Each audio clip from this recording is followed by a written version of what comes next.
Years ago, the book says. I go to museums all the time, just makes my blood boil.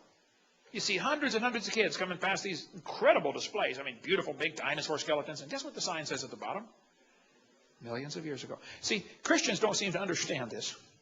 The museums and science centers of the world, that is their church. They are preaching their gospel just like you are trying to preach your gospel. And they're using your tax dollars to preach their gospel. That's how it happens. Millions of years ago. The Bible says, Behemoth lieth under the shady trees, in the covert of the reed and fens. Now, the word fens is an old English word that means the swamp. You know, the biggest swamp in the world is in the middle of Africa. It's called the Likwala Swamp. That swamp is huge. Most Americans don't appreciate the size of Africa. Here's what Africa looks like next to the entire United States. Africa's gigantic, okay? That swamp is bigger, is the same size as the state of Florida, 55,000 square miles. That swamp is huge. Did you know that swamp today is 80% unexplored? In 1885, Congo in Africa was taken over by Belgium, and it was called the Belgian Congo for many, many years. In 1960, the communists liberated them. You know how the communists liberate countries. They kill everybody. Okay, you're free now. Yeah, anyway. There were reports in that swamp from the 1700s when the missionaries went in there and said, man, there are dinosaurs still living in that swamp. Dinosaurs still alive? 1910, New York Herald ran an article about dinosaurs still living in Africa's swamps. Here's a Saturday Evening Post, 1948. There could be dinosaurs still alive in Africa. A big game hunter named Mr. Gobbler returned from a trip to Angola. He announced to the Cape Town newspaper, the Cape Argus, that there was an animal of large dimensions, the description of which could only fit a dinosaur. The natives call it Chippewa. In Central African Republic, they call it Nguri. Roy Mackal went there in 1980 on an expedition. He spent $250,000, went back again the next year, went to that swamp. He said it's the most miserable swamp on planet Earth. The mosquitoes landed on them at the rate of about 1,000 an hour constantly. I mean, like swarms of dust around you. Bloodthirsty mosquitoes. 95 degrees, 95% humidity all the time. As they traveled around the swamp, the natives talked about this animal called Mahamba. He said, what's that? And they showed him a crocodile. Oh, yeah, that's the Mahamba right there, Mahamba. He said, how big does it get? They pasted off on the sandbar, 50 feet long. Now, if you're a pygmy, 4'4", a 50-foot crocodile looks really big to you, okay? And everybody says, no, crocodiles, they never get past about 17 feet. Oh, I don't think that's correct. Earlier in the summer of 2005, they killed a 24-foot crocodile in that swamp. Of course, the natives will say, oh, you should see the big ones. The natives also talk about an animal they call Mokele Mbembe. Mokele Mbembe? What on earth is that? Well, if you show them the picture of an apatosaurus, they'll say, yep, that's it, Mokele Mbembe. The natives claim these animals live underwater. They're very rare. Of course, they're in the swamp in Africa, and nobody goes out at night anyway, and there's no lights over there at night. But the animals are seen mostly early morning or late in the evening when they come out, and their favorite plant is the Malombo plant. There's Dr. Mackal holding a Malombo plant. Dr. Mackal was a University of Chicago microbiology professor, and he went over there and studied this carefully and came back and wrote a book called A Living Dinosaur. Now, he believes in evolution, but his book is great about the evidence for dinosaurs still living in African swamp. They found footprints of the creatures. A missionary friend of mine was there for 43 years as a missionary, Eugene Thomas. He's in Ohio now. Here's his phone number. Call him up. He was there for 43 years. He said, I had 2 pygmies in my church. It killed one and ate it. Dinosaurs. There have been reports of these creatures in that swamp for a long time. One Belgian Congo biologist went up there, upriver 500 miles from his house, and he said he saw one, but his camera malfunctioned because the high humidity apparently ruined all the mechanisms inside. I don't know. But there have been many reports of dinosaurs in that swamp, and you can study this for yourself. One group went there, and they said the creature was dark brown in color. The skin appeared slick and smooth, had a long neck and a small head.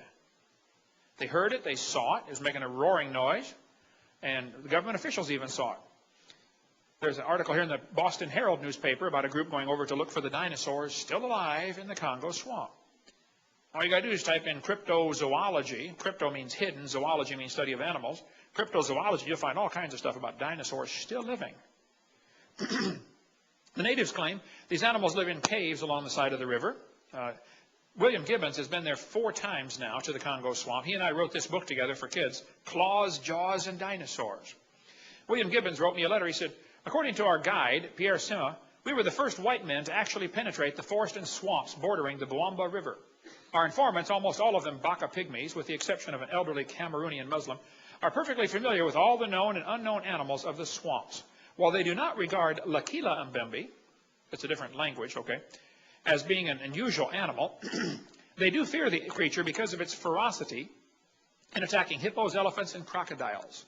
The animal appears to be completely intolerant of any other large creature that shares the river and controls large stretches of the river, particularly where the food supply is present. The 2 suspected dinosaurians, Mokele Mbembe and Ngubu, are observed and encountered on a regular basis. I questioned an older Baka couple that work on Pierre's plantation. Like most pygmies, they are very familiar with the flora and fauna of the region. I presented them with our book of known African animals and dinosaur illustrations. About 98% of the dinosaur illustrations were rejected, except for 2, which they picked out without hesitation, that they had observed, a sauropod dinosaur and a triceratops. Now, why would people in the middle of the swamp in Africa say, oh yeah, we've seen that one? Missionary Cal Bombay was there for years in Kenya.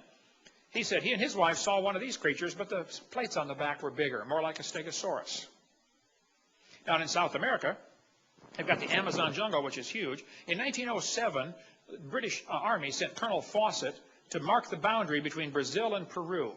He was an officer in the Royal Engineers and was known as a meticulous recorder of facts. In the Beni swamps, he said he saw what he believed to be a diplodocus. The natives and the tribes around there say, oh yeah, that animal still lives out here in the swamp. Colonel Fawcett's son made sketches of the footprints. In 1883, Scientific American ran this article before they got committed to evolution. An article like this would never make it in Scientific American today, because now they're dedicated to preserving the theory. But they said the Brazilian minister at La Paz, Bolivia, had remitted to the Minister of Foreign Affairs in Rio photographs of drawings of an extraordinary saurian killed on the Beni after receiving 36 balls.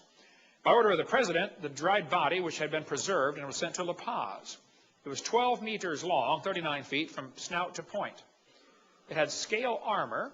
The neck is long, the belly large and almost dragging the ground. Professor Gilvetti examined the beast, said it's a member of a lost species. The Indians in that region make small earthen vessels in the same shape, probably copied from nature. Dinosaurs? Vaughn Goff called me 3 days ago, because I was driving up here to Indiana.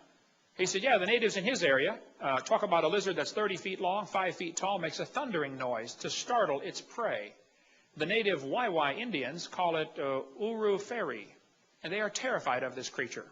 Here's his email, vaughn@goffministries.org. Email him. They talk about dinosaurs still in the swamp down there. Here's a giant snake that was killed several years ago, 35-foot snake. It had eaten a man who fell asleep on the job. Stay awake on the job, fellas, okay? This snake was reported in Indonesia being 49 feet long. I don't know if it's true or not, but I mean, people might have exaggerated, but that's the reports of a giant snake down there. Colonel Fawcett said he killed a 62-foot anaconda snake. And the natives were terrified. They said, Colonel, if there's one, there's going to be another one. The officials of Brazil-Colombia boundary in 1933 killed a 98-foot snake, 2 feet in diameter, weighed 2 tons. The cook from a hotel in Amazon said they saw a 100-foot snake that the military hunted down after it killed and eaten 2 soldiers. The head was 5 feet long. Reuters News Service reported a 130-foot snake back in '97. This thing floated down the Amazon River. Nobody poked it to see if it was alive, but they reported it's over nearly 150 feet long. Amazon River is huge. Halfway up where a former student of mine was a missionary for years, he said the Amazon River way back here is 9 miles wide. That's a big river. There's a lake in Scotland called Loch Ness. Has anybody ever heard of Loch Ness? Loch Ness is a huge lake, 24 miles long, 1 mile to 1.5 miles wide, up to 900 feet deep.